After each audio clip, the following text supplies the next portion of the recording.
જોઈ રહ્યા છો સિટી ક્રાઇમ ન્યૂઝ। હવે જોઈએ અગત્યના સમાચાર।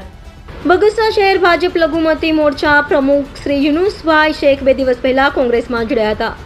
આજ રોજ ફરી ભારતીય જનતા પાર્ટીમાં જોડાયા યુનુસભાઈ શેખે ઘર વાપસી કરી। આ તકે બગસરા શહેર ભાજપ પ્રમુખ શ્રી ધીરુભાઈ કોટડિયા તેમજ બગસરા તાલુકા ભાજપ પ્રમુખ શ્રી પ્રદીપભાઈ ભાખર તેમજ અમરેલી જિલ્લા ભાજપ મંત્રી શ્રી મનોજભાઈ મહેડા દ્વારા યુનુસભાઈ શેખને વિધિવત ખેસ પહેરાવી ભારતીય જનતા પાર્ટીમાં સ્વાગત કરવામાં આવ્યું। રિપોર્ટર રાજુ જોગી, સિટી ક્રાઇમ ન્યૂઝ, બગસરા। મારું નામ યુનુસ શેખ, ભારતીય જનતા પાર્ટીમાં લઘુમતી મોરચા પ્રમુખ।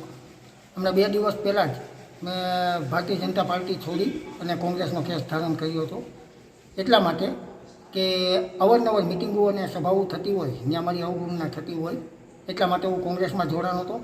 પણ એ લોકોના સમજાવ્યો મને, ભારતીય જનતા પાર્ટીના આગેવાનોએ સમજાવી અને મને કીધું કે તમને શું વાંધો છે, એટલે મેં એમને વાંધો દર્શાવ્યો। મને મેં કીધું અવગણના મારી થતી હોય એટલા માટે હું કોંગ્રેસમાં જોડાનો। તો એ લોકોએ ખાતરી આપી છે કે ના, હવે તમને માનપાન મળશે અને આ પાર્ટી આજે તમે જોડાયા રહો, કેમ કે ભરતભાઈ સુતરિયાને આપણે દિલ્હી સુધી કમર ખીલાવીને મોકલવાના છે।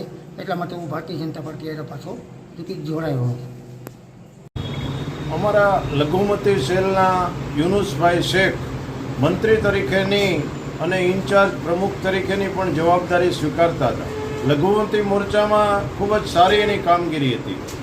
એ 2 દિવસ પહેલાં કોંગ્રેસમાં પ્રવેશ કર્યો એવું અમને જાણવા મળ્યું હતું, પરંતુ અમને વિશ્વાસ હતો કે યુનુસભાઈને અમે કોઈ સસ્પેન્ડ નથી કર્યા કે અમે એને કોઈ પક્ષમાંથી હાંકી નહોતા કાઢ્યા। અમને શ્રદ્ધાને વિશ્વાસ હતો કે અમારી પાર્ટીમાંથી યુનુસભાઈ ક્યારેય જાય નહીં અને યુનુસભાઈને કેવી રીતે કેમ જવું પડ્યું એ એની અંગત બાબત હતી। પરંતુ એ આજે રાજી ખુશીથી ભારતીય જનતા પાર્ટીના કાર્યાલયમાં પ્રવેશ કર્યો અને રાજી ખુશીથી ફરીથી કામે લાગી ગયા છે અને ભારત માતા કી જય બોલાવી છે। અને એમને એક એવી પણ વાત કરી કે આજે રાષ્ટ્રની અંદર નરેન્દ્ર મોદી સાહેબની કામથી હું પ્રભાવિત છું।